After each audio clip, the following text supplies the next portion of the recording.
స్వచ్ఛమైన నాణ్యమైన గౌదర్పార్ పూజా ఉత్పత్తులు www.gaudarpar.com ద్వారా ఆన్లైన్ లో ఆర్డర్ చేయండి. మీ ఇంటిని దేవాలయంగా మార్చుకోండి. నమస్తే రమగారు. నమస్తే జయ. ఏదైనా ఒక సరదా కథ చెప్తారు? ఓ వ్యాపారస్తుడికి 4 కొడుకులట. పెద్దవాళ్ళు 3 నార్మల్ కిడ్సే, ఆఖరి వాడు కొంచెం అమాయకుడు. వాడి పేరు వెంకటప్ప. అయితే వాడు అమాయకంగా ఉండేసరికి వాడిని వెంగళప్ప అనేవాళ్ళు. వెరు వెంగళప్ప అంటాం కదా, అంటాం. అట్లా. సరే, ఆయనకి పాపం ఆఖరి పిల్లవాడి మీదే ధ్యాసగా ఉండి బాగా ముద్దుగా జాగ్రత్తగా చూసుకునేవాడు. వాడు ఇంట బయట పనులు అవి చేసేవాడు, కానీ తెలివిగల పని కాదు వాడిది. అమాయక ప్రాణి వాడు, వెర్రివాడు. కొంతకాలాన్ని మెల్లిగా పెద్దవాళ్ళు అయ్యారు. పెద్ద కొడుకులు 3కి పెళ్ళిళ్ళు చేశాడు ఆయన. మామగారు పంచప్రాణాలు చిన్న పిల్లాడి మీదే ఉండటం, వాడేమో వెర్రి వెధవగా ఉండటం, పై 3 కోడలకి భలే మంటగా ఉండేది. మా ఆయన ఎంత పని చేశాడో, మా ఆయన్ని బాగా చూడ్డు, చిన్నవాడిని బాగా చూస్తున్నాడని 3కి అనిపించేది. ఓకే. అయితే ఆయన దాని తర్వాత పిల్లాడిని ఎవరు చూస్తారు, వీడిని బాగా చూసుకునే వాళ్ళు కావాలని ఓ పిల్లనిచ్చి పెళ్లి చేస్తే పెళ్ళాన్ని చూసుకుంటుంది అనుకుంటాడు. సంబంధాలు చూడబోయేసరికి అలా కోడళ్ళు ఏం పెద్దగా ససిపడినవారు. వాళ్ళకి మంటగా కూడా ఉంది. సరే, కొన్నాళ్ళకి మామగారు కాస్త మరణించాడు. ముసలాయన మరణించేసరికి వీళ్ళకి ఆస్తి స్వాస్తి ఉన్నాయి. అన్నయ్యలు 3 వ్యాపారాలు, అవి వ్యాపారము, వాళ్ళ వ్యవసాయము అన్నీ వాళ్ళు చూసుకునేవాళ్ళు. వీడు ఇంట్లో ఉండి ఇంట్లో పనులు చేసి పెట్టేవాడు. క్రమంగా ఈ వదినలకి వీడి పీడ విరగడి చేసుకోవాలి, అన్నయ్యలు కూడా వీడి పెళ్లి చేద్దామంటుండేవాళ్ళు. వీడ వెరితో పాటు వీడికి వచ్చే పెళ్ళాన్ని కూడా ఎవడు చూస్తాడు? మనమే కదా చూడాలి. ఆ అమ్మాయిని కూడా ఇప్పుడు చూపు తెలివిగలదనుకో, ఏదో ఇంట్లో పనులు గిన్లు చేస్తుంది, వంట చేస్తుంది, కానీ వీళ్ళ ఖర్చు వాడేం వ్యాపారం చేయలేడు, వ్యవసాయం చేయలేడు, ఊరికే పని చేస్తాడు. వీళ్ళు ఎలాగైనా వీడి పీడ విరగడి చేసుకోవాలని పుట్టింది వాళ్ళకి. అన్నయ్యలు కూడా శ్రద్ధగా చూసుకునేవారు వీడిని. వాళ్ళు ఎన్ని రకాల పనులు చెప్పేవాళ్ళు, వాడికి తిండి సరిగ్గా పెట్టేవాళ్ళు కాదు. వాడు చక్కగా చెయ్యెత్తు మనిషి, దెబ్బ పండల్లే, చూడ్డానికి బాగుండేవాడు. తండ్రి మంచిగా పోషించాడు కదా, వాడు ఏదో కాయా కసరు కోసుకుని తినేవాడు, వదినలేదో అన్నం పెట్టేవాళ్ళు, ఏదో చేసేవాళ్ళు. క్రమంగా ఒకనాడు పెళ్లి సంబంధాలకి ఎవరో పెళ్ళిళ్ళ పేరయ్య వచ్చి మాట్లాడేసరికి వీళ్ళకి ఒళ్ళు మండిపోయింది. ఏమైనా సరే వీడిని ఇంట్లో నుంచి తోలేయాలి ఎలాగోలాగా. వాడు ఏ మాట చెప్తే ఆ మాట వింటాడు. అమాయకుడు కదా, వీడిని పీడ విరగడి చేసుకోవాలనుకుని సరే ఇవాళ చూద్దాం అనుకున్నారు. అన్నయ్యలు 3 వ్యవసాయంలో ఏదో బిజీగా ఉండి ఎక్కడో వెళ్ళిపోయారు, ఎవరు లేరు ఇంట్లో. వీళ్ళు కుర్రాడే ఉన్నారు. ఈ అబ్బాయి ఏం చేశాడు, బయట దొడ్లో ఉన్న చెట్లు బోల్డ్ ఉన్నాయి, కూరపాదులు అవి చాలా పెట్టారు. వీడే పెడతాడు అవన్నీ, కూరలు కోసుకురావటం, కూరలు తరిగివ్వటం, ఆ పనులన్నీ వాడివే. పాదులన్నింటికి నీళ్లు తోడిపోసాడు బావిలోంచి. పని కదా అది. అక్కడి నుంచి 3-4 తొట్టెలు గోళాలు నింపాడు. సాయంత్రం దాకా వాడకానికి కావాలిగా. ఆ వదినలు అసలు బావిలో చేదేయటం మానేశారు కుర్రాడు పనిలోకి వచ్చాక, ఏమీ చేయరు. సరే, అన్ని పనులు చేశాక లోపలికి వచ్చాడు. అబ్బా ఆయాసపడుతూ వచ్చి, వదినలు అన్నం పెట్టండి, వాళ్ళ కంది పచ్చడి సొరకాయ పులుసు చేయాలి నా కోసం అన్నాడు. అనేసరికల్లా వదిలిని 3 కూడబలుకుని 3 చేపలు పరుచు పడుకున్నారు. పడుకునేసరికి వీడు తెల్లబోయాడు. ఏమైంది, ఒంటో బాగుండలేదా? వాడికి ఏంటంటే వాళ్ళ అమ్మలాగానే వదినలని. ఆ 3 దగ్గరికి వెళ్ళాడు. పెద్దొద్దని చెప్పింది, అయ్యి బాబోయ్ నాకు ఎంత ఇదిగా ఉందో చెప్పలేనంత తలనొప్పి, నాకు గోధుమ వన్న తాచు కూర తీసుకొచ్చి ఆ కూరని నిప్పుల మీద వేసి ఆ పొగ పీలిస్తే కానీ తలనొప్పి తగ్గదు. నా వల్ల కాదు నాయన, నేను ఏ పని చేయలేను, తలకాయ పగిలిపోతుందండి. తెల్లబోయాడు. గోధుమన్న తాచు ఎక్కడి నుంచి వస్తుందో తెలియలే. చిన్నదిన దగ్గరికి వెళ్ళాడు. అన్నమండవా, నీకు ఓపిక లేదా, నీకేమైంది అన్నాడు. నా పొట్టలో పెద్ద పెట్టినట్టుంది, అసలు అన్నం అరగటలేదు, ఇవాళకి నా పని అయిపోయింది. పులిపాలల్లో వాము పొడి కలుపుకు తాగితే తగ్గుతుంది అంతే. పులిపాలల్లో వాము పొడి అంటే ఏమిటి, అది ఎక్కడి నుంచి వస్తాయి? సరే, 3వ వదిన దగ్గరికి వెళ్ళాడు. 3వ వదిన దగ్గరికి వెళ్తే, కళ్ళు లాగేస్తున్నాయి నాకు, నా వల్ల కాదు, మరి కళ్ళల్లో ఏదైనా పెట్టుకోవాలి. ఏం పెట్టుకోవాలి? బ్రహ్మరాక్షసి కొమ్ము అరగదీసి ఆ గంధం కాటికలా పెట్టుకుంటే కానీ ఈ కళ్ళ బాధ తీరదు నాకు. ఈ 3 వస్తే కానీ మేమేమీ చేయలేం, నీకు వంట వండలేము, నీళ్ళు పోయలేమన్నారు. అయ్యో, వీడు వెలవెల్లాడిపోయాడు. అయ్యో బాబు, ఇంత చక్కగా పని చేసుకునే వదినలు ఎంత వంట చేస్తారో, ఎంత రుచిగా చేస్తారో. వీడికి నచ్చేవన్నీ వాళ్ళు వండుతూనే ఉంటారు ఎప్పుడు, వీడి కోసం కాదు, మామూలుగా వండుతారు. అయ్యో, వీళ్ళ బాధ ఎట్టాగైనా తీర్చాలని, సరే నేను అడవిలోకి వెళ్ళి ఈ 3 పట్టుకొస్తా, వైద్యం చేసుకున్నాక అప్పుడే వంట చేసుకుందాం మనం కలిసి. నేను పచ్చడి కావాలంటే నేను నూరుతా, సొరకాయ కావాలంటే నేను తరుగుతా అని చెప్పి అడవిలోకి వెళ్ళాడు. వెళ్ళి సరే దొరికిన పుట్టల వల్ల చేయి పెట్టి చూస్తున్నాడు, గోధుమ వన్న తాచు ఉందా లేదా అని. అక్కడి నుంచి గోధుమ వన్న తాచులు దొరకల. అక్కడి నుంచి పులి కావాలి వాడికి, పులిపాలు కావాలి కదా. ఈయన పులి ఎక్కడుందా అని వెతకడం మొదలెట్టాడు. వీళ్ళు అనుకున్నారు ఇంకేముంది, ఏ తాచుపాము కాటేస్తుంది ఒకటి, ఒకవేళ తాచుపాము కాటేయలేదనుకో, ఏ పులి ఈయన పులి పాలు కావాలంటే ఎక్కడి నుంచి వస్తాయి, పులి ఈయన ఉండాలి. ఈయన పులి మనుషులను చూస్తే మీద పడి మింగేస్తుంది. ఈ 2 చోట్ల తప్పించుకున్నాడు అనుకో, బ్రహ్మరాక్షసు కొమ్ము అడిగాం, ఏ రాక్షసులో పొట్టను పెట్టుకుంటాడు, ఇక వీడి ఇంటికి రాడు. వీడికి మనం ఏం చేయక్కర్లా, వీడి రేపొద్దున వీడి సంపాదన లేని వీడితోటి వీడి పెళ్ళాన్ని కూడా మనం పోషించాల్సిన పని లేదు, వాడు ఎక్కడ పోయాడో మా తెలియదు అంటాం అంతే అని వాళ్ళు స్థిమితంగా ఉన్నారు. వీడు వాడవంతా వెతికాడు, బ్రహ్మరాక్షసి ఎక్కడున్నావు అని అడుగుతూ. అమాయకుడు కదా, ఈ పులి కోసం చూశాడు, పులి లేదు. మేకలు కాదు, లేళ్ళు, కుందేళ్ళు, ఒకటో ఆరో నక్కలు కనపడ్డాయి. ఇక వెతికి వెతికి ఏం చేశాడు, ఇక అడవిలో ఆరవటం మొదలుపెట్టాడు. ఓ బ్రహ్మరాక్షసి ఎక్కడున్నావో కనబడు, ఓ పెద్ద పులి ఎక్కడున్నావో కనిపించు, మా వదిలికి ఒంట్లో బాగుండలేదు అని కేకలు పెడుతుంటే అక్కడ ఏమైంది, ఆ అడవిలో ఒక పెద్ద దిబ్బలా అంటే ఒకటి ఉంది, చిన్న కొండ అనుకో, ఆ దిబ్బ మీద ఒక మంత్రాల మరిడెమ్మ ఒక ఆవిడ తన కూతురుతో పాటు అక్కడ ఉంటుంది. పైన ఒక పెద్ద పాక వేసుకుని బోల్డ్ అన్ని మాయమంత్రపు సామాన్లు ఉన్నాయి ఆ ఇంటి నిండా. ఆ పాకలో పడుకుంది. ఆవిడ ఊర్లో నుంచి బిజీగా ఉంటుంది అనమాట. ఆవిడ స్వర్ణమంజరి అని ఒక కూతురు, మంత్రాలు మరిడమ్మకి. ఎవరో అరుస్తున్నారు ఈ రాత్రి వేళ, ఇంత భయం లేకుండా ఎవడ్రా అరుస్తున్నాడని ఈవిడ బయటకు వచ్చింది. బయటకు వస్తే చక్కగా పచ్చగా ఇంత ఎత్తునున్నాడు. వీడు కేకలు పెడుతున్నాడు.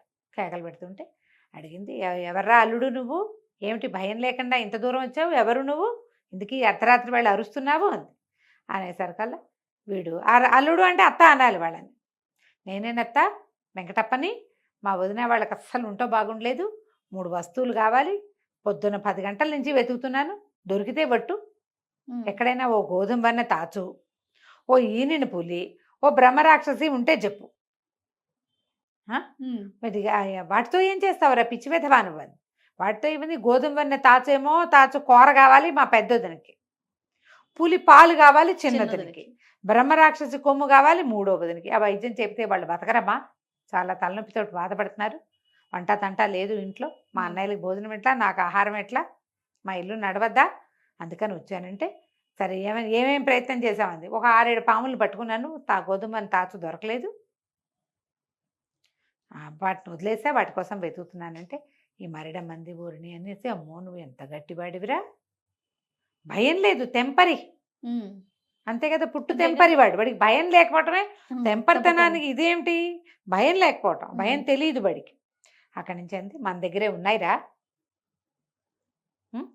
అనేసరికల్లా అని, సరే ఎప్పుడు అన్నం తిన్నావు, ఎప్పుడో తిన్నాను, అందుకే ఆకలికే కేకలు పెడుతున్నాను, పొద్దున్న తిన్న చద్దన్నమే వేడన్నం తినలేదు అంటే, సరే కూర్చో అని లోపలికి వెళ్ళి ఏం చేసింది, 4 రొట్టెలు ఓ అంత కూర పట్టుకొచ్చి ఓ పళ్ళెంలో పెట్టి పట్టుకొచ్చింది. పెట్టి చక్కగా కూర్చుని తిని అన్నాడు, అబ్బా ఊరికోడి కంటే నాటుకోడే మంచి రుచెత్త, కోడికూర ఎంత రుచిగా ఉంది, రొట్టెలతో మహాబాగుంది అన్నాడు. అనేసరికి అవి నవ్వింది, కోడికూర కాదురా పుట్టగొడుగుల కూర ఇది, నా కూతురు స్వర్ణమంజరి రతిలోక సౌందర్యవతి, వంట కూడా అద్వితీయంగా చేస్తుంది, అది వండింది పుట్టగొడుగుల కూరను కూడా కోడికూరలాగా అనిపింపజేస్తుంది. సరే నువ్వు ఇక్కడ పడుకో, తెల్లవారేసరికి నీకు కావాల్సినవి నేను ఇస్తా, పట్టుకెళ్తుగా నేను అప్పచెప్తాను నీకు అవన్నీ అని చెప్పి వీడిని ఆ బయటే ఒక మంచం వేసి పడుకోబెట్టి చుట్టూతా గిరిగీసి, గిరిలో ఇట్లా మంటలు వచ్చినాయి, వాడు ఉలికిపడ్డాడు, ఇంత మంట వస్తుంది అని. ఏం భయం లేదురా, బయట అడవిలో పడుకుంటే, అడవి కదా ఇది, జంతువులు వచ్చేస్తాయి, అందుకని జంతువులు రాకుండా ఇది అడ్డం పడుతుంది, పడుకోమని లోపలికి వెళ్ళింది. కూతురు లేదు, నిద్రపోతున్న కూతురు లేచిందమ్మా, ఎవరైనా నీ నేపాల మాంత్రికుడు వచ్చాడా, నేపాలం గురువు గారు, రాత్రిపూట గోలేమిటే పడుకోనివ్వకుండా మళ్ళీ గురువుల్ని వాళ్ళని వెళ్ళి తెస్తావు, అసలే నువ్వు మంత్రాల మరిడివని నాకు పెళ్ళి అవ్వటం లేదు, ఈ గురువులను కూడా దించావంటే ఇక అసలు పెళ్ళి ఊసే ఉండదు నా బతుక్కి అనేసరికల్లా వాళ్ళ అమ్మంది, ఆ మరిడమ్మంది, పెళ్ళికి కొదవే బంగారు లాంటి కుర్రాడు ఒకడున్నాడు, తలుపు తీసి చూడు వాడు బాగున్నాడో లేదో. తలుపు తీసుకుని వెళ్తే ఇంత పొడుగున మంచం పొడుగుతా నిద్రపోతున్నాడు వాడు, చూడ్డానికి చక్కగా ఉన్నాడు. సరే లోపలికి వెళ్ళి బాగున్నాడమ్మా అంటే, చక్కగా వాడిని పెళ్లి చేసుకుంటావంటే చేసుకుంటాను. వాడు అంత తెలివిగలవాడు కాదు, ఆ తెలివిగలవాడిని తను చేయగలదు, ఈ పిల్ల మహాపిచ్చ తెలివిగలది, తల్లి మంత్రాలు మరడం అవటంతో ఆ పిల్లకి పెళ్ళి అవటల్లా. సరే రేపు పొద్దున్నే మీ ఇద్దరికి పెళ్లి చేస్తాను అని చెప్పి తల్లి కూతురు పడుకుని నిద్రపోయారు. మర్నాడు పొద్దున్న లేచాడు, నా సామాన్లు ఏవి అన్నాడు. సామాన్లకి ఉందిలే అల్లుడు, మా అమ్మాయి చక్కగా వంట చేస్తుంది చూసావు కదా, మీ వదినలు సొరకాయ పులుసు అన్నావు, మా కూతురు అయితే పొట్టగొడుగుల కూరని కోడి కూరలాగా భ్రమింప చేసేలాగా వండుతుంది, దాన్ని పెళ్లి చేసుకుంటావా, నీకు కావాల్సిన వస్తువులు ఇస్తాను. వీడన్నాడు, నాకు కావాల్సిన వస్తువులతో పెళ్ళి ఏమిటి, ఏదైనా చేసుకుంటా, అదే కదా. మా వదినలు తలనొప్పులు తగ్గాలి అంతే అంటే సరేనని చక్కగా ఇద్దరికి పసుపు బట్టలు కట్టించి శుభ్రంగా పెళ్లి చేసేసింది అడవిలో. చేసేసాక ఒక భోషాణం చేతిలో పెట్టింది. ఇంతది పెట్టే, మీ వదిన ముగ్గురికి కావాల్సిన వస్తువులు ఇందులో ఉన్నాయి, చీర సార్లు వాళ్ళకి ఇవ్వాల్సిన ఉంటాయి కదా, మరి పెద్ద కోడళ్ళకి ఇవ్వాలిగా, అవన్నీ ఇందులోనే ఉన్నాయి, చూసుకోమని వాళ్ళనే అని చెప్పింది. వీడేం చేశాడు, ఆ అడవిలో ఎవరో పోతుంటే వాళ్ళ చేతి నెత్తికి భోషాణం ఎత్తించి పెళ్ళాన్ని వెంబడి పెట్టుకుని తీసుకుపోయాడు. తెల్లవారేసరికల్లా వదినలు ఇంకేముంది, మధ్యాహ్నం 11 గంటలు అయ్యేసరికి పెళ్లి కొడుకు పెళ్లి కూతురు వాకిట్లో బాకా బాజాతోటి కనిపించారు. తెల్లబోయినారు, చక్కగా ఉంది పిల్ల, పచ్చగా పసుపు మిసమిసలాడుతూ ఉంది, పచ్చగా పసుపు బట్టల్లో దండలతోటి, మొహం మీద బాసికాయలు అవి కడతారా, మెడలో కర్పూరపు దండలు అవి కనపడేసరికి వదినలు ముగ్గురు తెగ తిట్టిపోసారు.